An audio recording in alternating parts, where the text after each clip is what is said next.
भक्तात्मा, अब आप कबीर साहब की वाणी में सृष्टि रचना को सुन रहे हैं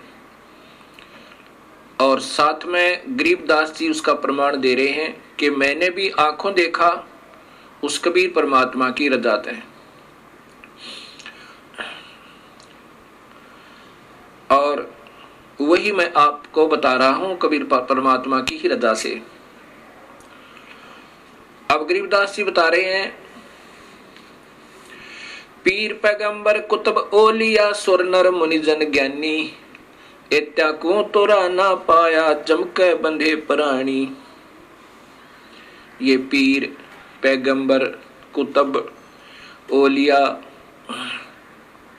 ये तो मुसलमानों के अंदर कहा जाता है और उन्हीं को सुर नर मुनिजन ज्ञानी,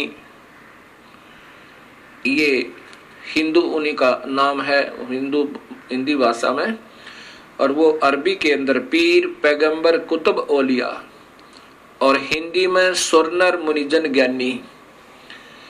एत्या को तो राना पाया जमके बंधे परानी।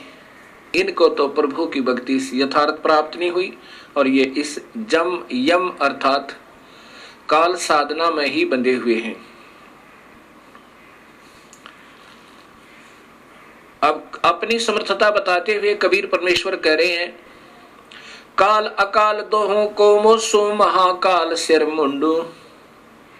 इस काल और अकाल ये परब्रह्म अर्थात काल के दो अर्थ होते हैं। एक तो काल जो खाता है, एक अकाल जो नहीं खाता है। एक काल होता है दुर्भिक्ष, एक काल जिसका विनाश होने वाला हो और अकाल जिसका विनाश कभी ना हो। ये एक ही शब्द के कई अर्थ बनते हैं। अकाल काल अकाल दोहों को मोसो महाकाल सिर मुंडो। मैं तो तख्त हजूरी हुक्मी ही चोर खोज को ढूंढूं। कबीर साहब कहते हैं, हम ब्रह्मा विष्णु महेश को बुरा नहीं बताते और इनके बस की बात नहीं बेचारों की। ये तो ये काल यही महाकाल रूप में अपने 21वें ब्रह्मांड में रहता है। इन और ये दूसरे रूप में हर ब्रह्मांड के अंदर ब्रह्मलोक में भी यही रहता है। काल अकाल दोहों को मोसो महाकाल शर मुंडो। मैं तो तख्त हजूरी हुक्मी ही चोर खोज को ढूंढूं।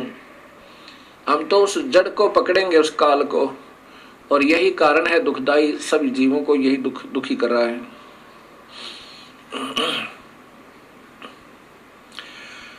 मुल्ला माया मग में बैठी हंसा चुन चुन खाई। ज्योत स्वरूपी कहे निरंजन मैं ही करता बाई। ये काल अपनी माया के द्वारा सभी को उलझा के और सभी हंस आत्माओं को, जीव आत्माओं को चुन चुन कर खा रहा है। 1 लाख जीवों का आहार प्रतिदिन कर रहा है। मुल्ला माया मग में बैठी हंसा चुन चुन खाई। ज्योत स्वरूपी कहे निरंजन मैं ही करता बाई। इस काल की द्वारा बिछाया हुआ जाल, ये माया इन सब जीवों को उलझा के, प्रथम तो ये त्रिगुण रूपी माया ब्रह्मा विष्णु महेश के द्वारा जीव को उलझवाता है। उसके बाद ये और जो मूल प्रकृति शेरा वाली के द्वारा इस जीव को उलझवाता है, क्योंकि ये सभी इस काल के वश हैं। इन बेचारों का कोई दोष नहीं। ये ज्योत स्वरूपी कहे निरंजन मैं ही करता बाई।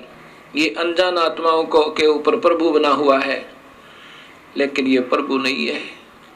ये स्वयं भी कहता है 15वें गीता जी के 15वें अध्याय के 16, 17 और 18 श्लोक में। 16 श्लोक में लिखा है कि 2 भगवान हैं, क्षर ये ब्रह्म, क्षर पुरुष, और अक्षर पुरुष ये परब्रह्म। इसी प्रकार 2 स्थिति जीव की है। ये जीव रूप में तो अविनाशी है और ये स्थूल शरीर के अंदर नाशवान है, चाहे ब्रह्मा बना है, चाहे विष्णु बना है, चाहे शिव बना है, और चाहे कोई राजा बना है या रंक बना है या कोई पशु बना है, पक्षी बना है, ये स्थूल शरीर है, ये तो नाशवान है इन प्राणियों का, और जीवात्मा रूप में ये अविनाशी कहलाते हैं। अब ये है गीता जी के अध्याय नंबर 15 का श्लोक नंबर 16 का अनुवाद। और 17वें श्लोक में लिखा है कि वास्तव में अविनाशी, वास्तव में भगवान तो इन दोनों से भी न्यारा है। क्षर नाशवान, अक्षर कुछ अविनाशी। जैसे एक तो कप हो सफेद मिट्टी का बना हुआ, जिसको चीनी का कप कहते हैं, जिसे चाय पीते हैं, और दूसरा हो स्टील का। वो सफेद मिट्टी का बना हुआ कप तो बिल्कुल नाशवान है, शीघ्र ही विनाश को प्राप्त हो सकता है कभी भी। और स्टील लोहे का जो बना हुआ है इस्पात का कप, वो स्थाई समझो कुछ, उससे बहुत स्थाई। किससे? चीनी वाले कप तय, लेकिन वास्तव में भी वो स्थाई नहीं है, क्योंकि लोहे को जंग लगेगा और कभी आने वाले समय में, ठीक है काफी समय लग जाता, फिर भी वो विनाश को प्राप्त होगा, मिट्टी बन जाएगी। परंतु एक सोने का कप हो, अब सोने के कप का विनाश नहीं होता, सोने का अस्तित्व समाप्त नहीं होता, ना जंग लगता है, ना काई लगती है, ना वो नाशवान है। ऐसे ही तीन परमात्माओं का जिक्र गीता जी कर रही है और जो कि सत्य है। और वही परमात्मा जो वास्तव में भगवान कोई और है, और वही अविनाशी परमेश्वर वास्तव में अविनाशी है, वही तीनों लोकों में प्रवेश करके सबका धारण और पोषण करता है। अब जैसे 15वें अध्याय के गीता जी के ही प्रथम और द्वितीय श्लोक में लिखा है कि उल्टा लटका हुआ ये वृक्ष है अर्जुन, इसकी ऊपर को जड़ है, नीचे को ये टहनियां हैं, तीनों गुण रूपी, रजगुण ब्रह्मा, सतगुण विष्णु, तमगुण शिव जी। और वही सबका पालन करता है, पालन पोषण करता है, जो मूल परमात्मा है, जो पूर्ण ब्रह्म है, जो वास्तव में अन्य भगवान है। ये एक संसार रूपी वृक्ष का उदाहरण समझो। ये ऊपर उल्टा लटका हुआ एक वृक्ष, जिसकी ऊपर को जड़ है, नीचे को ये शाखाएं और ये तना, मोटी डार आदि हैं। अब सबसे ऊपर ये वो परमात्मा है जो वास्तव में भगवान है, ये जानो। ये पूर्ण ब्रह्म, ये स्वयं कबीर देव है, कबीर परमेश्वर है। और नीचे, इससे नीचे जो बाहर ये तना है, ये अक्षर पुरुष अर्थात परब्रह्म है। इससे आगे फिर ये टहनी जो मोटी डाल निकलती है, ये क्षर पुरुष अर्थात ये ब्रह्म, ये काल भगवान है। इससे फिर आगे ये तीन टहनियां बन गई, इसके पुत्र ब्रह्मा, विष्णु, शिव रूपी, ये इसकी शाखाएं हैं। अब ये ऐसे समझना है हमने सृष्टि रचना को, और यही गीता जी बता रही है। और ये पात रूप संसार, कबीर साहब कहते हैं अक्षर पुरुष एक पेड़ है, निरंजन वा की डार, और तीनों देवा शाखा है, ये पात रूप संसार। अब इसमें ये देखना है कि वास्तव में इसका पालन करता कौन है सारे वृक्ष का। ये मूल है, जड़ है, और ये जड़ है वो अन्य परमात्मा, वो पूर्ण ब्रह्म सत्य पुरुष कबीर साहब। अब आप देखिएगा ये पवित्र गीता जी, और इसके अंदर आपको ये श्रीमद् भगवत गीता, गीता प्रेस गोरखपुर से प्रकाशित, ये वही पुस्तक है जो मैं आपको बार बार दिखा रहा हूं। ये है श्लोक नंबर अध्याय नंबर 15 के अध्याय नंबर 15 और ये श्लोक नंबर 16 है।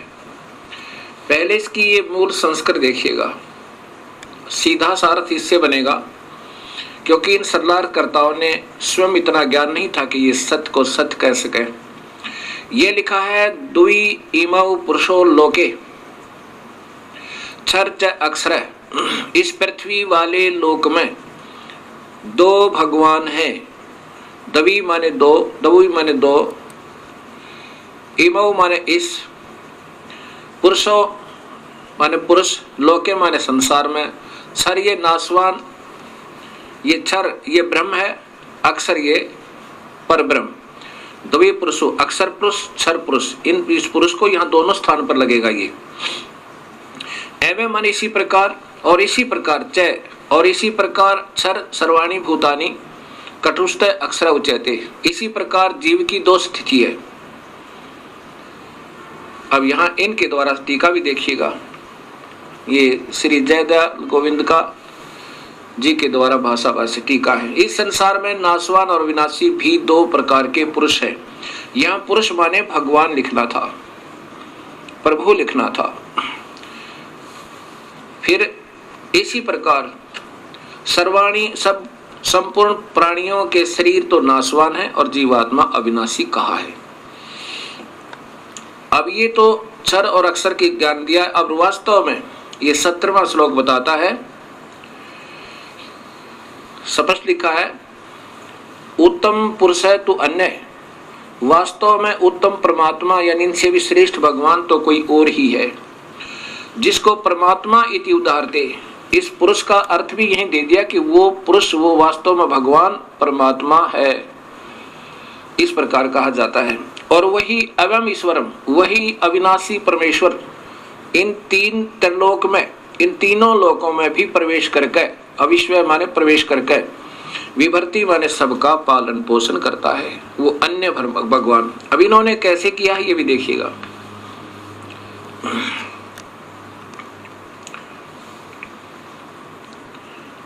उत्तम पुरुष है तो अन्य ही है, इन्होंने भी स्पष्ट करने की कोशिश की है। यहाँ भगवान लिखना चाहिए था।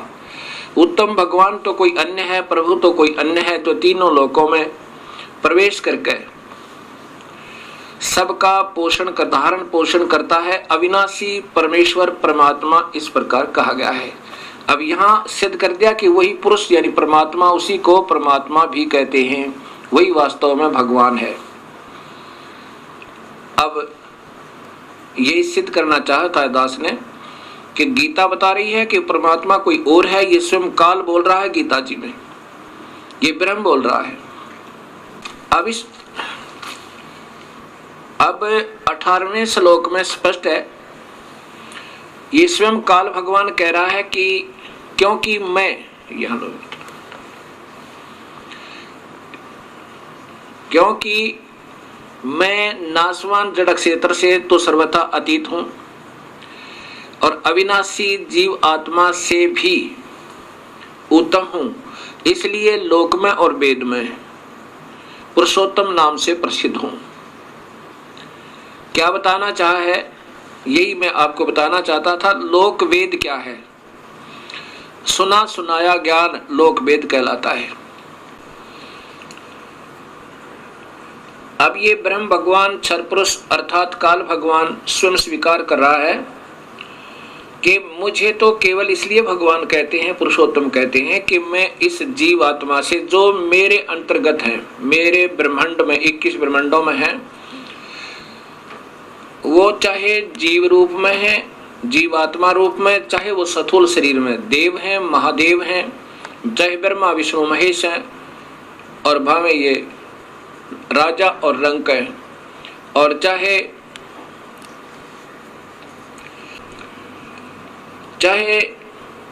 राजा है चाहे रंक है, ये जितने मेरे अंतर्गत प्राणी हैं इनके ऊपर मैं प्रभु हूं, इनसे तगड़ा हूं, इसलिए मुझे पुरुषोत्तम कहते हैं। ये लोक वेद का अर्थ होता है। लोक वेद का अर्थ होता है कि सुने सुनाई कथाओं के आधार पर, जैसे किसी क्षेत्र में किसी की पूजा है, किसी क्षेत्र में किसी देव की पूजा है, कोई किसी प्रकार साधना कर रहा है, कोई किसी प्रकार साधना कर रहा है, इन साधनाओं को लोक वेद कहते हैं, जो शास्त्रों के विरुद्ध है, जिसका शास्त्रों में प्रमाण नहीं है, या ज्ञान है तो वेदों में तक ही ज्ञान है, वेदों के आधार पर ज्ञान है। जैसा ऋषियों को ज्ञान हुआ कि ब्रह्म ही सर्वशक्तिमान है, उनकी अपनी सोच थी। या वेद में ऐसा नहीं है, ना गीता में ऐसा है। इन्होंने ही इस ब्रह्म को पूर्ण सर्वशक्तिमान मान के और लोक वेद बना दिए अपनी कथाओं के आधार पर। इसको सर्वस्वा सर्वशक्तिमान, जैसे ब्रह्मा विष्णु महेश को अजर अमर अजन्मा, इनके कोई माता पिता नहीं, ऐसा बना दिया। ये लोक वेद था, ये शास्त्र में प्रमाण नहीं था। शास्त्र को पढ़ा भी, लेकिन ना समझने के कारण जो लोक वेद बन गया। ऐसे कहा कि मैं तो केवल लोक वेद के आधार पर पुरुषोत्तम कहलाता हूं, क्योंकि ऋषियों को पूर्ण ज्ञान नहीं हो पाया। वेद भी पढ़े और उसमें पूर्ण परमात्मा के महत्व जैसा ही इस ब्रह्म को जानकर इसकी ही साधना ओम नाम के जाप से करते रहे। तो यह स्पष्ट कह रहा है कि मुझे जो ऐसा, मैं इसलिए प्रभु माना जाता हूं, और जो मुझे ऐसे परमात्मा मान रहा है अपने ही ज्ञान से, वास्तव में उसको ज्ञान सही नहीं है, तो वो मुझे ही हमेशा भजता रहता है। और ये अनमोल शास्त्र मैंने तेरे से बता दिया, रहस्य युक्त। भगवान रहस्य युक्त क्यों कहा? जब ज्ञान है तो स्पष्ट सबके सामने ही आना चाहिए था। रहस्य युक्त क्यों कहा? क्योंकि ये हमेशा हर जीव को गुमराह करने की चेष्टा करता है। अभी इसी गीता जी के अब 19 और 20 श्लोक आपको फिर दिखाता हूं। ये गीता अध्याय नंबर 15 है, श्लोक नंबर 19। इसमें देखिएगा, हे भारत, जो ज्ञानी पुरुष मुझको इस प्रकार पुरुषोत्तम जानता है, जैसा कि 18वें श्लोक में आपने सुना, वह सर्वज्ञ, सब प्रकार से निरंतर, माम माने मुझे ही, ये वासुदेव इन्होंने अपनी तरफ से लिख दिया, सीधा अर्थ है माम माने मुझको ही, भजती माने भजता है। जो सुने सुनाए ज्ञान के आधार पर मुझे प्रभु मान रहा है, वो मुझे ही भजता है, अर्थात पूर्ण परमात्मा को नहीं भजता। अब 20वां श्लोक देखिएगा, ये इस अध्याय का अंतिम श्लोक है। हे निष्पाप अर्जुन, इस प्रकार यह अति रहस्य युक्त गोपनीय शास्त्र मेरे द्वारा कहा गया, इसको तत्व से जानकर ज्ञानवान और कृतार्थ हो जाता है। अब जो सच्चाई मैंने बता दी, ये काल भगवान कह रहा है। इस प्रकार जो सही समझ जाएगा कि मैं परमात्मा नहीं हूं और वास्तव में प्रभु कोई और है, ऐसे जो समझ जाता है ये गुप्त से गुप्त ज्ञान, रहस्य में ज्ञान को, तो वो फिर समझो पूर्ण ज्ञानी हो गया। और फिर वही अपने हिसाब से साधना करता है। अब इसी गीता जी के 15वें अध्याय का प्रथम और द्वितीय श्लोक ये स्पष्ट करता है कि उल्टा लटका हुआ वृक्ष, ये देखिएगा, यही पंचोदश अध्याय चल रहा है, 15वां अध्याय, ये ऊपर देखिएगा, अथ पंचदशो अध्याय, इसमें प्रथम और द्वितीय श्लोक में लिखा है, ऊर्ध्वम मूलम अधः शाखा अश्वत्थम प्राहु अयम छंदासी अस्य प्राणी प्रणानी ये तम वेद सह वेदवितः। ये उल्टा लटका हुआ, ऊर्ध्व मूलम माने ऊपर को जड़ वाला, अधः माने नीचे को शाखाएं वाला, ये मजबूत एक वृक्ष कहा है, संसार रूपी वृक्ष समझो। और छंदासी अस्य प्रणानी, अर्थात इसके वेद आदि भी इसी का गुणगान करते हैं। और उस तम माने उस अज्ञान अंधेरे में छुपे हुए उस परमेश्वर के वेद माने ज्ञान को जो सही जान लेता, स वेदवित है वत्वती वेदवित, वह वास्तव में ज्ञानी है। अब ये तो सीधा सा बना है, आगे देखिएगा श्लोक नंबर 2। श्लोक नंबर 2 इसमें लिखा कि इस वृक्ष की तीनों गुण प्रवदा, उस वृक्ष की, ये देखो ऊपर में, उस संसार वृक्ष की तीनों गुण रूप रजगुण ब्रह्मा, सतगुण विष्णु, तमगुण शिव जी। ये तो वैसे इन्होंने अपने तुक मारा है। तीनों गुण रूपी विषय पर वाला शाखा, विषय विकारों की ये शाखाएं, तीनों गुण रूपी विषय विचारों की शाखाएं, अधः माने नीचे और ऊर्ध्व माने ऊपर सर्वत्र फैली हुई है। मनुष्य लोक में भी, और ये मनुष्य लोक में कर्मानुबंधनी मूलानी, ये मूल कारण है, जड़ें हैं ये वास्तव में कर्मों को में बंधन की तीनों गुण। मूलानी नीचे और ऊपर सभी लोकों में व्याप्त हैं। अब क्या हुआ कि ये तीन गुण रूपी सतगुण विष्णु और तमगुण शिवजी रूपी ये तीनों शाखाएं इस मनुष्य लोक में इन जीवों को कर्मानुबंधनी मूलानी, कर्मों में बांधने की मूल है, कारण जड़ है।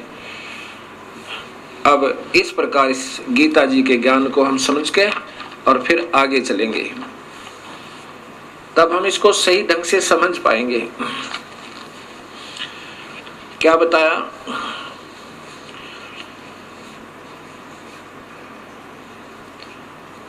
मुल्ला माया मग में बैठी हंसा चुन चुन खाई, ये ज्योत स्वरूपी भया निरंजन, कहे निरंजन मैं ही करता वाई। अब ये कह रहा ना कि मैं तो केवल इसलिए भगवान हूं, प्रभु हूं कि इस जीवात्मा से तथा ये सथुर शरीर में प्राणियों से उत्तम हूं। तो यहाँ कहते हैं मुल्ला माया मग में बैठी हंसा चुन चुन खाई, ज्योत स्वरूपी बया निरंजन मैं ही करता वाई। एक न करता दो ना करता नौ ठहराए भाई, दसवां भी धुंधर में मिल जा सत्य कबीर दुहाई। अब इन्हीं विष्णु जी के अवतार 9 तो हो चुके हैं और 10वां अभी आएगा। वो नीकलंक नाम से विष्णुदत्त शर्मा के घर पर संभल नगरी में अवतार लेगा। एंड ऑफ द कलयुग के अंत में उसमें सभी प्राणी मांसाहारी, कर्तघनी और भक्तिहीन हो जाएंगे। उसमें मनुष्य की आयु 20 वर्ष की होगी, स्त्री और पुरुष की, जिसमें से 5 खंड होंगे। खंड का मतलब है कि 5 वर्ष, जैसे आजकल 100 वर्ष की आयु मानते हैं, तो 75 में 80 में आम व्यक्ति की मृत्यु हो जाती है। ऐसे उस समय 20 वर्ष की आयु होगी और 15 वर्ष में आम व्यक्ति मर जाया करेगा, यानी प्राण त्याग जाया करेगा।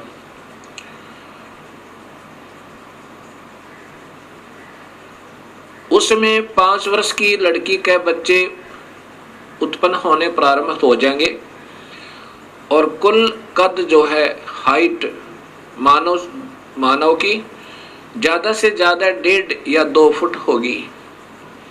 ऐसे बिल बना करके रहा करेंगे, सब मांसाहारी होंगे। उसमें पृथ्वी के अंदर उपजाऊ अंश नहीं रहेगा। उन कृतघ्नी प्राणियों को समाप्त करने के लिए ये काल अपना ही कोई वहां गण, जैसे 10वां अवतार कौन आएगा, ये राजा हरिश्चंद्र जो कलयुग में बड़े महान पुरुष हुए हैं, उन्होंने प्रभु के लिए अपने बच्चों को भी बेच दिया, अपनी पत्नी को भी बेच डाला, लेकिन अपना सत्य नहीं हारा। इस प्रकार अब वो उस समय की हुई अच्छी साधना के आधार पर स्वर्ग में है, और फिर स्वर्ग भोग के उसी को फिर ये 10वां अवतार बना के ये काल भेजेगा, फिर उसके कर्म बिगड़वा देगा।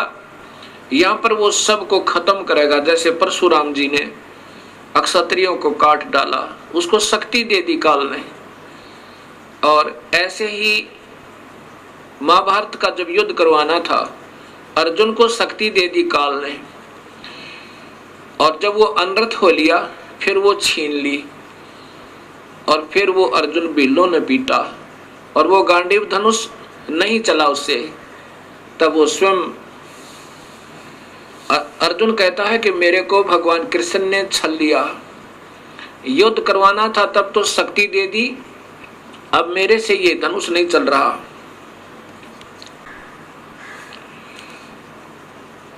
अर्जुन कहता है कि बड़ा छलिया है, लेकिन कबीर साहब कहते हैं कि भगवान कृष्ण छलिया नहीं है, वो नहीं चाहते ऐसा जुल्म करवाना। ये तो सब खेल काल खेल रहा है, और ये ब्रह्मा विष्णु महेश और इन्हीं के अवतार बना के वो काल इन सबको नचा रहा है। उसके पास रिमोट कंट्रोल है सबका। ये तो खिलौने हैं उस काल के सामने। वो 1000 भुजा का है वो काल भगवान ब्रह्म, और ये ब्रह्मा विष्णु महेश केवल 4 भुजा के, और ये इनकी माँ जो है अष्टंगी शेरा वाली दुर्गा, ये 8 भुजा की। अब ये देखना, एक तो 1000 हॉर्स पावर की मोटर हो, और एक 4 हॉर्स पावर की हो, एक 16 कला के हो, 16 हॉर्स पावर की मोटर हो, और एक 1000 कला की यानी पावर हॉर्स पावर की हो। कितना अंतर होता है। ऐसा ही इन सब के अंदर भिन्नता है।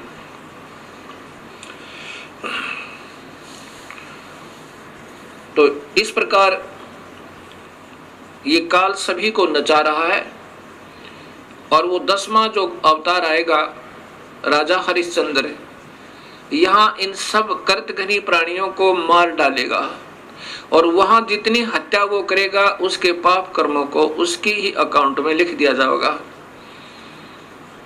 और जब ये अवतार यहाँ अपना 10वां पूरा कार्य करके चला जाएगा या उछल कूद के, फिर इसको नरक में ठोका जाएगा जब इसके पुण्य अक्षीण हो जाएंगे।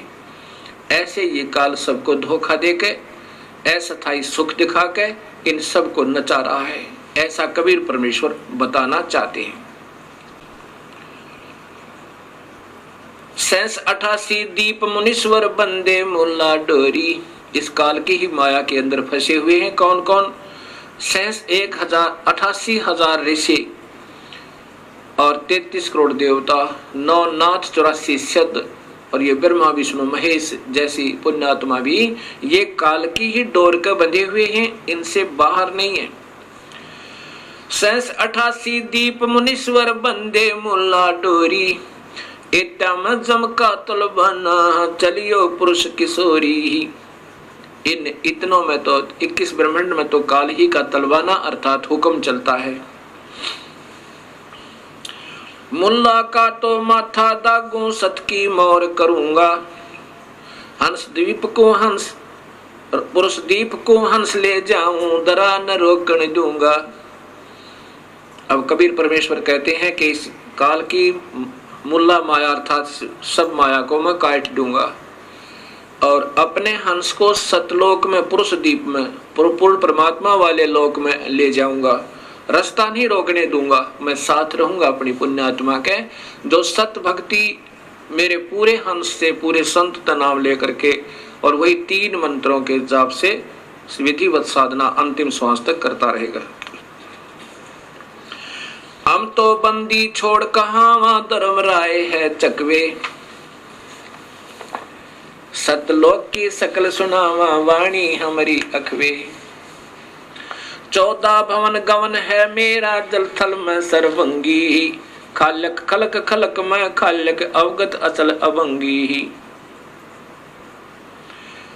अगर अलील चक्र है मेरा जहां से हम चल आए, पांचों पर परवाना मेरा ये बंद छुटावन दाए। इन पांचों के ऊपर मेरा तलवाना, मेरा हुक्म चलता है। ब्रह्मा विष्णु महेश और माया और इस काल के ऊपर, ज्योत निरंजन के ऊपर कबीर परमेश्वर कहते हैं कि मेरा हुक्म चलता है। अगर अलील चक्र है मेरा जहां से हम चल आए, सतलोक से हम आए हैं, और पांचों पर परवाना मेरा बंद छुटावन दाए। जहां ओंकार निरंजन नाही, ब्रह्मा विष्णु वेद न जाही। जहां वेदों के आधार पर साधना करने वाले वहां नहीं जा सकते, और ना ही ये ब्रह्मा विष्णु महेश जा सकते। जहां ओंकार निरंजन नाही, ब्रह्मा विष्णु वेद न जाही। जहां करता ने जन भगवाना, काया माया पिंड ने पराना। पांच तत्व गुण तीनों गुण नाही, जहां काल द्वीप और नहीं झाई। अमर करूं सतलोक पठाऊं, ताते बंदी छोड़ कहाऊं। बंदी छोड़, बंधन छुटवाने वाला, पाप कर्मों को काटने वाला वो कबीर परमेश्वर कहता है कि अमर करूं, ऐसे लोक में ले जाऊं ये सत सार नाम और सत्य नाम देकर, वहां से फिर तेरा मरण नहीं होगा। अमर करूं और सतलोक पठाऊं, सतलोक ले जाऊं, भेज दूं। इसलिए मैं बंदी छोड़ कहलाता हूं, ताते बंदी छोड़ कहूं। जैसे यजुर्वेद के 5वें अध्याय के 32वें श्लोक में स्पष्ट लिखा है कि वो कबीर परमेश्वर है जो इस काल की बंधन से छुटवाता है, और वो आकार में है।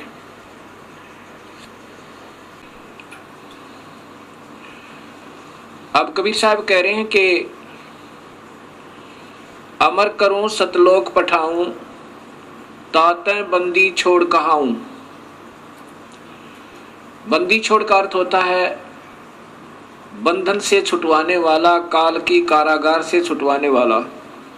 अब ऋग्वेद आपको बताएगा कि वो बंदी छोड़ कौन है, ये आपके यजुर्वेद बताएगा। ये यजुर्वेद आपको दिखाते हैं।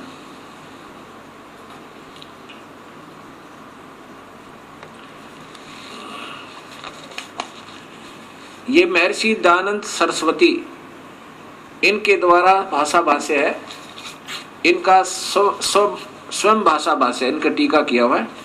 और ये श्लोक नंबर 32वां अध्याय नंबर 5 का श्लोक नंबर 32 आप देखिएगा। गिरा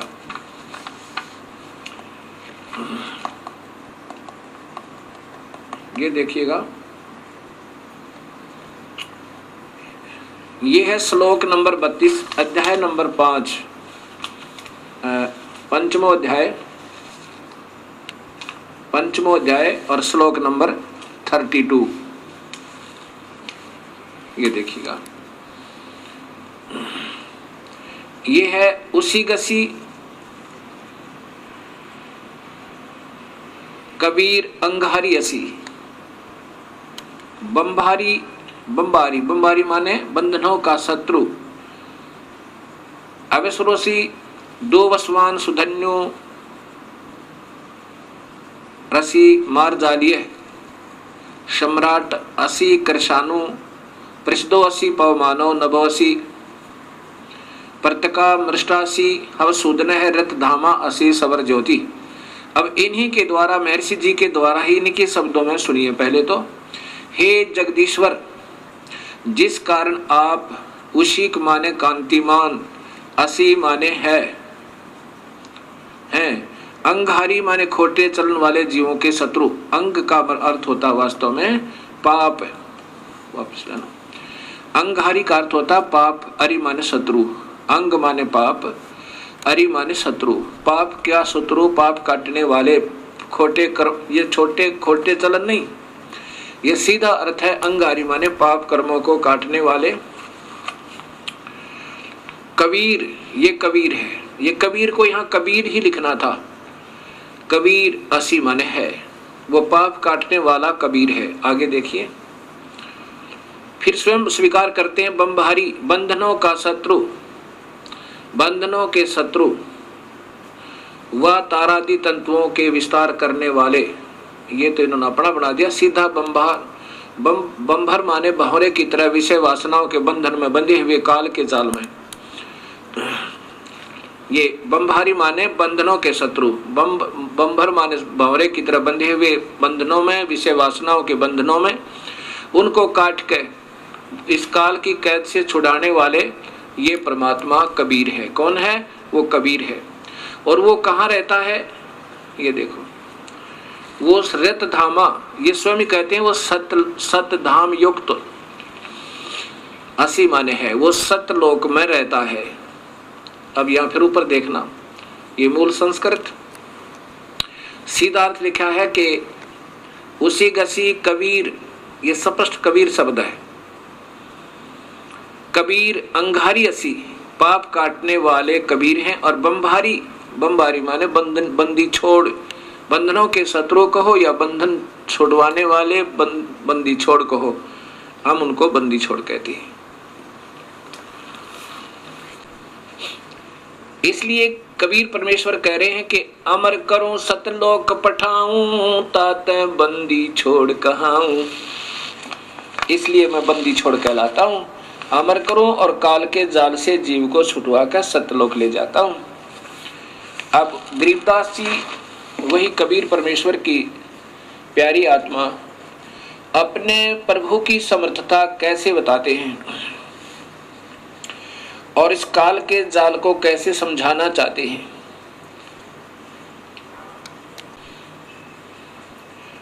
अब क्या बताते हैं? माया अर्थात ये प्रकृति देवी और इसके काल के वश होकर ये और ये काल दोनों अपने ही प्राणियों को अपने आप ही पैदा करके और स्वयं ही खाते हैं। माया आद निरंजन भाई, अपने जाए आप खाई। ब्रह्मा विष्णु महेश्वर चेला, ओहम सोहम का है खिला। ये ब्रह्मा विष्णु महेश, ये तीनों इसी के अधीन हैं। ये बेचारे इस काल के वश हैं। और ये ओम सोहम का है खेला। ओम ये माया है और ये काया समझो, और इसमें जीव इस काया के अंदर इन्होंने फंसा रखा है। शिखर सुन में धर्म अन्यायी, जिन शक्ति डायन मैल पठाई। शिखर सुन में ये धर्म, ये काल अन्यायी कहा है कि इसने किसी को भी सत्य नहीं बता रखा, सबको धोखे में देकर रखता है। अभी आप देखिएगा ये 21 ब्रह्मांड का चित्र, ये शिखर शून्य में, यहां देखो ये 21 ब्रह्मांड का, इस काल के ब्रह्मांडों का चित्र है। ये ज्योत निरंजन काल ब्रह्म के 21 ब्रह्मांड का लघु चित्र। ये काल यहां बैठा है। ये एक महाब्रह्मांड में, इसने 4 महाब्रह्मांड बना रखे काल ने, और इसमें 5 ब्रह्मांड का एक ग्रुप बना रखा है, एक समूह बना रखा है। इनमें सभी प्राणियों को नचा रहा है और स्वयं ये 21वें ब्रह्मांड में, स्वयं शिखर में, सबसे ऊपर चोटी में ये काल निरंजन अपने निज लोक में रहता है। और यहाँ पर ये तपस्विला है, ये सब्जियों को फूल कर खाता है। ये नकली लोक बना रखे है इसने, सतलोक की नकल करके। और यहाँ पर वो 12 दूतों को रखता है, जहाँ पर अपने नकली दूत बनाकर, संत बनाकर भेजता है, जो सब शास्त्र विरुद्ध साधना बताते रहते हैं। शिखर सोन में धर्म अन्यायी, युग काल अन्यायी, जिन शक्ति डायन मैल पठाई। यहाँ पर अपनी शक्ति से, इस देवी से सभी ब्रह्मांडों में स्वयं ही एक एक ब्रह्मलोक बनाकर और वहाँ सबको नचा रहा है और ब्रह्मा विष्णु महेश की उत्पत्ति करता रहता है। शिखर सोन में धर्म अन्यायी, जिन शक्ति डायन मैल पठाई। लाख गिरा से नित उठ दूती, माया आद तकत की कुती।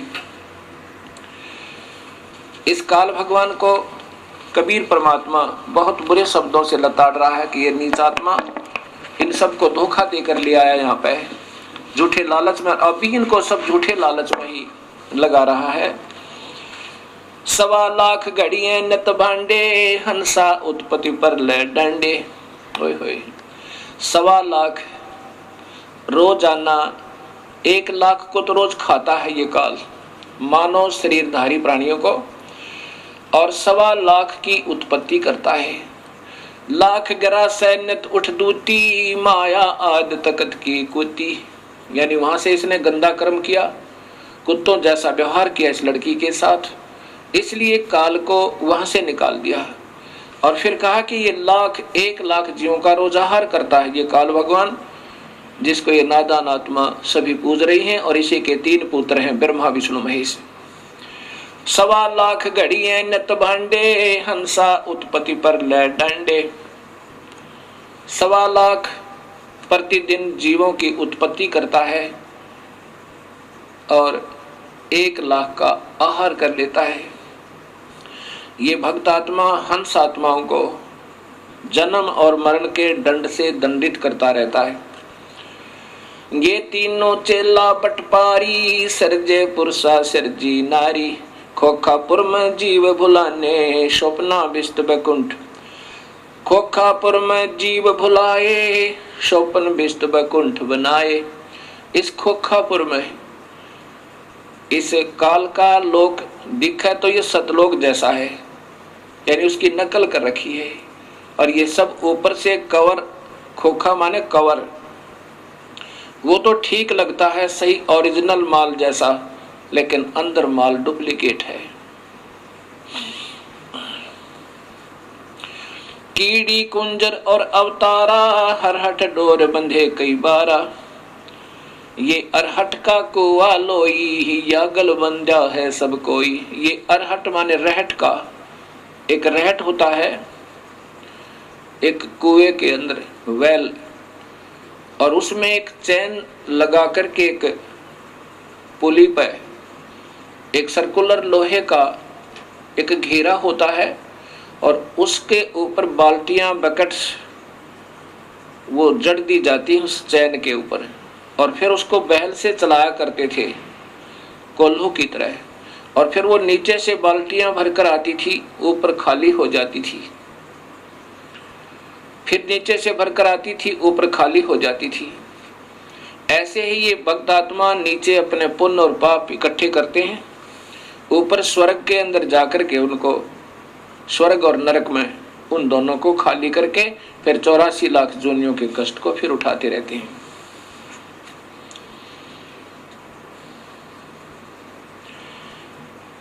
कीड़ी कुंजर और अवतारा, हरहट डोर बंधे कई बारा।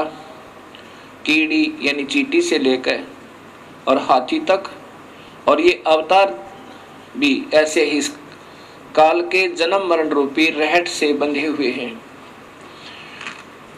अरब अलील इंद्र हैं भाई, हरहट डोर बंधे सब आई। शेष महेश गणेश्वर ताही, हरहट डोर बंधे सब आही।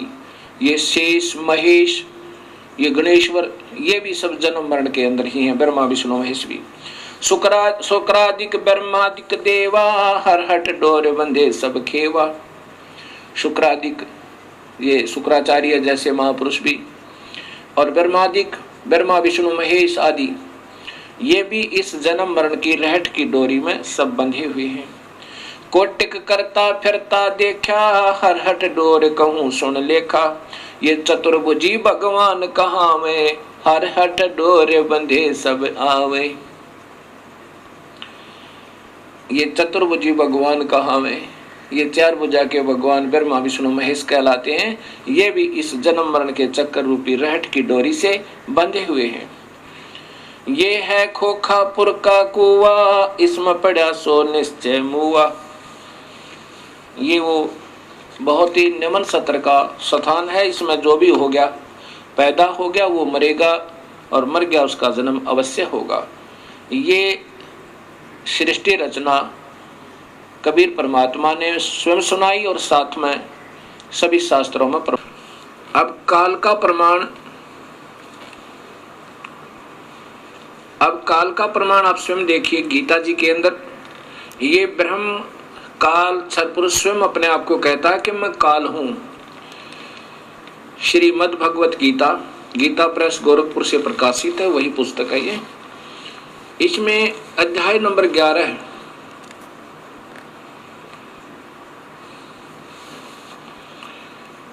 के श्लोक नंबर 31 में, ये 32 है और 31 में अर्जुन पूछ रहा है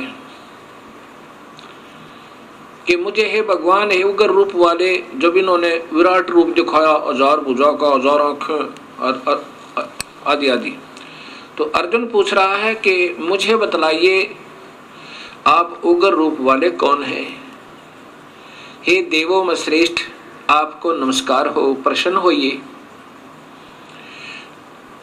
आधम, आधम का अर्थ होता है यम माने आदि माने पुराना, यम माने काल। हे वास्तव में काल रूप, इन्होंने आदि पुरुष लिखा। भवंत, आपको विश्व रूप से विशेष रूप से जानना चाहता हूं, क्योंकि आपकी प्रवृत्ति को नहीं जानता। अब देखो अर्जुन पूछ रहा कि आप कौन हैं, तो स्वयं ये ब्रह्म कहता है। श्री भगवान वाच, नीचे देखिए, अर्जुन के पूछने पर श्री भगवान बोले, हे अर्जुन, मैं लोग को, ये 32वां श्लोक है, ये देखिएगा, ये 32वां श्लोक है। लोगों का नाश करने वाला बढ़ा हुआ काल हूं। ये तो बढ़ा चला के लिखते हैं, काल है, महाकाल लिख दिया। मैं काल हूं, इसमें इन लोगों को नष्ट करने के लिए प्रवृत्त हुआ हूं।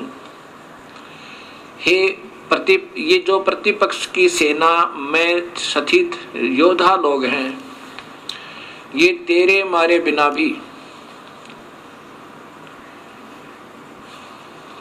ये देखिएगा कि जितने ये वे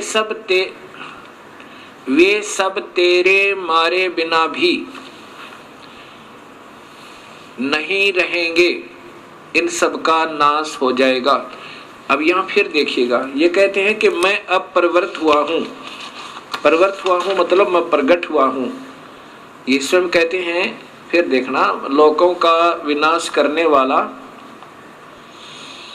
लोगों को विनाश करने वाला बढ़ा हुआ काल हूँ। स्वयं स्वीकृति दे रहे हैं कि मैं काल हूँ, इसमें इन लोगों को नष्ट करने के लिए प्रवृत्त हुआ हूँ। अर्थात प्रवृत्त हुआ हूँ क्यों कहा? क्योंकि भगवान श्री कृष्ण नहीं थे, अपनी सिद्धि से काल श्री कृष्ण जी के शरीर में प्रवेश कर गया। और जो प्रतिपक्ष की सेना में स्थित योद्धा लोग हैं, ये तेरे मारे बिना भी मैं मर जाएंगे, मैं इनको खत्म कर दूंगा। अब आप देखिएगा, ये विष्णु महापुराण, इसमें स्वयं स्वीकृति दी है कि विष्णु का, अर्थात ये काल ही महाविष्णु, महाब्रह्मा, महाशिव रूप में ये डबल रोल करता है, स्वयं ही रोल करता है। गीता प्रेस गोरखपुर से प्रकाशित श्री विष्णु महापुराण, श्री विष्णु पुराण, इसके अंदर देखिए, ये संस्कृत भी साथ है, यहां से देखिएगा। हे द्विज, परब्रह्म का प्रथम रूप पुरुष है, यानी ये दिक काल जो है ये ब्रह्म है। परब्रह्म तो ये वैसे तुक्के मारा अपने हिसाब से अनजानपने में। ब्रह्म का प्रथम रूप तो पुरुष है। अव्यक्त और व्यक्त, ये इनकी अपनी सोच है। व्यक्त, अव्यक्त और व्यक्त। अव्यक्त माने ये प्रगट आकार में नहीं आता, और व्यक्त व्यक्तिगत रूप यानी प्रगट होकर ये ब्रह्मलोक में रहता है, चतुर्भुज रूप में, महाब्रह्मा महाविष्णु रूप में, उसके अन्य रूप हैं। अव्यक्त माने निराकार, व्यक्त आकार। अव्यक्त ये किसी के सामने नहीं आता अपने वास्तविक काल रूप में, ये वहाँ 21 में ब्रह्मांड में आकार में ही रहता है। और यहाँ व्यक्त महाब्रह्मा महाविष्णु महाशिव रूप में, ब्रह्मलोक में व्यक्त रूप में, आकार रूप में रहता है, उसके अन्य रूप हैं। तथा काल उसका परम रूप है। असली रूप काल है, किसका? उस काल का, ज्योत स्वरूपी निरंजन का। अब यहाँ देखिएगा कि भगवान विष्णु जो व्यक्त अव्यक्त पुरुष काल रूप से स्थित होते हैं, व्यक्त। अब जैसे ब्रह्मलोक के अंदर ये महाब्रह्मा महाविष्णु शिव रूप में, ये व्यक्त रूप में है। अव्यक्त ये गुप्त रूप में कृष्ण में प्रवेश कर गया, पुरुष और काल रूप से स्थित है। एक तो भगवान जैसा दिखे और वास्तव में ये काल है। और यहाँ देखिए ये द्विज काल रूप भगवान अनादि है, इनका अनंत नहीं है, इसलिए संसार की उत्पत्ति, स्थिति और प्रलय भी कभी नहीं रुकते। अब यहाँ देखिए पुरुष के प्रकृति से पृथक सतीत हो जाने पर ये काल इस देवी को छोड़कर और 21वें ब्रह्मांड में चला गया। हो जाने पर विष्णु भगवान का काल रूप परिवर्त होता है। ओए होए, स्पष्ट लिखा है ये महाविष्णु से प्रारंभ होती है विष्णु पुराण, और फिर त्रिलोकीय विष्णु की महिमाओं से समाप्त होती है। अब यहाँ वो विष्णु भगवान का, वो जिसको परब्रह्म लिखा वहां पर, वो गलती से ये अपनी सोच से अब लिखा है कि प्रकृति से अलग हो जाने पर, ओए होए, पुरुष के यानी काल भगवान के प्रकृति से पृथक हो जाने पर विष्णु भगवान का काल रूप परिवर्त होता है, यानी वो वास्तव में वहां काल रूप में रहता है 21वें ब्रह्मांड में।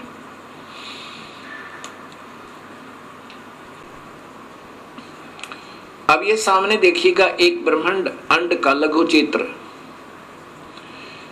इसमें ये 7 लोक हैं नीचे के, ये पाताल लोक, ये अन्य लोक हैं, उतल अवतल रसतल तुतल वितल अतल, और ये है पृथ्वी जिस पर हम बैठे हैं। और ये इधर देखिएगा ये इंद्र लोक है, ये स्वर्ग और नरक लोक है, ये धर्मराय का लोक है जहां पर सब प्राणियों का लेखा जोखा होता है, जो यहाँ का एक न्यायाधीश नियुक्त किया गया है काल भगवान के द्वारा। ये काल भगवान के तीसरे पुत्र शिव जी हैं, ये शिवलोक है। और ये प्रथम पुत्र ब्रह्मा है, ब्रह्मा लोक में, और ये विष्णु जी का लोक है, ये सेकंड पुत्र ब्रह्मा काल का। और ये काल यहाँ रहता है व्यक्त रूप में, महाब्रह्मा महाविष्णु महाशिव रूप में, और ये प्रकृति देवी का अलग से लोक भी है, और फिर इसको यहाँ भी अपने साथ अपनी पुत्री रूप में रखता है। जब ये इनसे अलग हो जाता है, और यहाँ पर ये एक मानसरोवर भी है, और ये कबीर परमात्मा भी हर ब्रह्मांड में अपना अन्य रूप बनाकर, और इनका सतगुरु का भी एक स्थान यहाँ पर हर ब्रह्मांड में है। जो प्राणी इनकी सत भक्ति करते हैं, अगर वो पार नहीं होते तो उनको तब तक हर ब्रह्मांड में यहाँ रखता है, और फिर जब भक्ति युग आता है तो फिर उनको दोबारा जन्म दे देता है, और फिर अपने बच्चों को ढूंढ लेते हैं। अब ये एक ब्रह्मांड का चित्र है। अब 21 ब्रह्मांड का चित्र देखिए।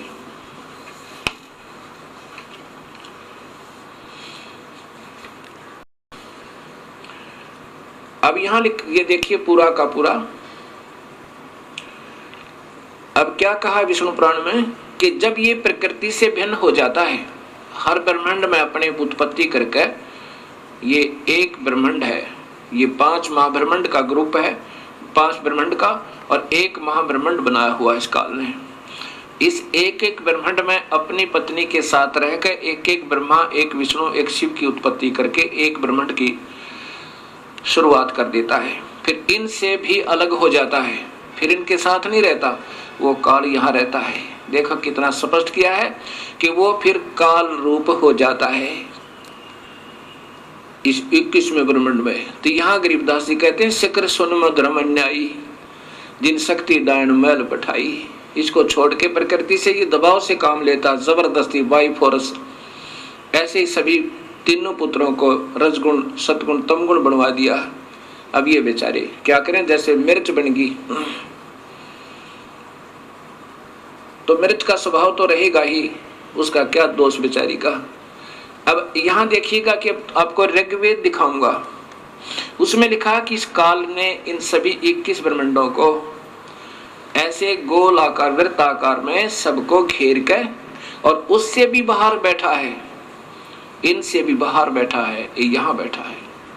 अति तिष्ठन्त, इनसे भी बाहर है, वृत्ताकार में गोलाकार में रोक के। अब ऋग्वेद दिखाता हूं सृष्टि रचना में। अब देखिएगा ये ऋग्वेद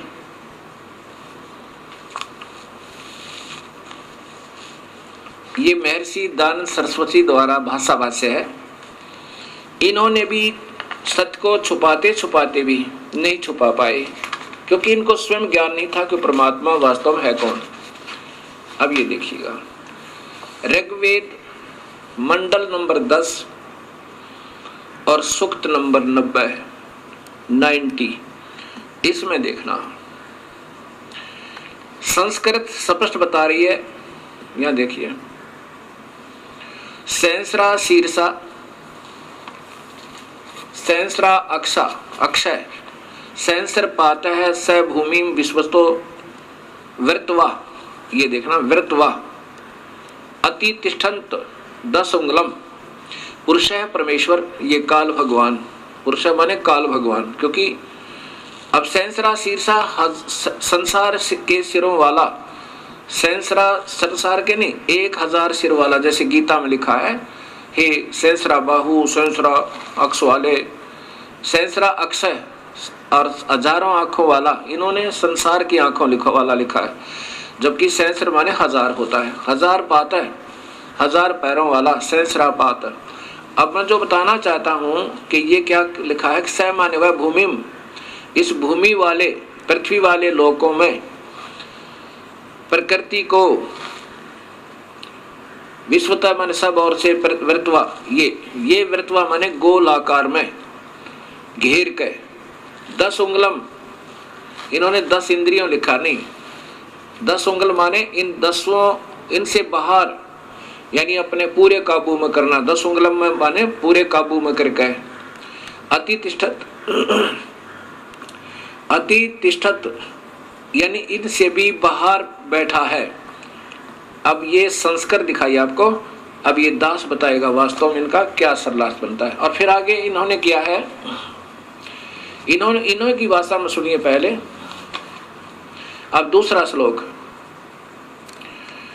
जो उत्पन्न हो चुका है और जो भविष्य में उत्पन्न होगा, होने वाला है, और जो वर्तमान में है वह सब पुरुष ही है, और अमृता मोक्ष का स्वामी है, जो प्रकृति से बढ़ता है उसका भी स्वामी है। अब देखो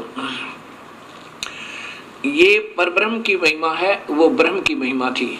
अब आगे देखिएगा, इन्होंने गोलमोल कर दिया। आगे देखो, एतावान इतनी ही इस पुरुष की जगत आदि विभूति है। स्पष्ट लिखा है कि एतावान इतनी ही इस पुरुष की महिमा अर्थात जगत आदि विभूति हैं, और पुरुष वह परमेश्वर तो यानी इस भगवान 1000 भुजा वाले थे तो वह परमेश्वर तो स्वयं लिख रहे हैं इससे भी बड़ा है। देखो महर्षि दानंद स्वयं 2 भगवान तो आप ही स्वीकार कर रहे हैं कि वो वास्तव में परमात्मा। पहले तो 1000 भुजा वाला भगवान, अब कहते हैं ये तो इतनी ही महिमा है उस भगवान की तो, लेकिन वो परमात्मा वह परमेश्वर अर्थात दूसरा कोई भगवान है वो इससे भी बड़ा है।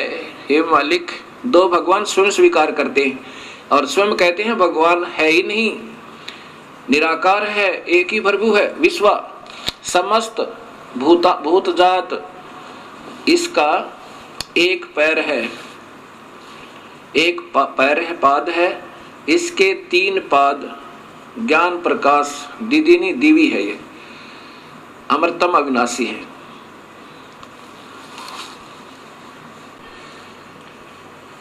अब ये ऋग्वेद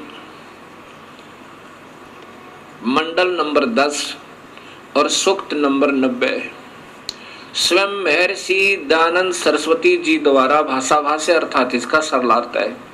और ये स्वयं ही प्रथम श्लोक में स्वीकार करते हैं कि परमेश्वर संसार के सिर वाला, सहस्रा शीर्षा, 1000 सिर वाला, 1000 भुजा वाला, 1000 आंखों वाला, ये काल भगवान है।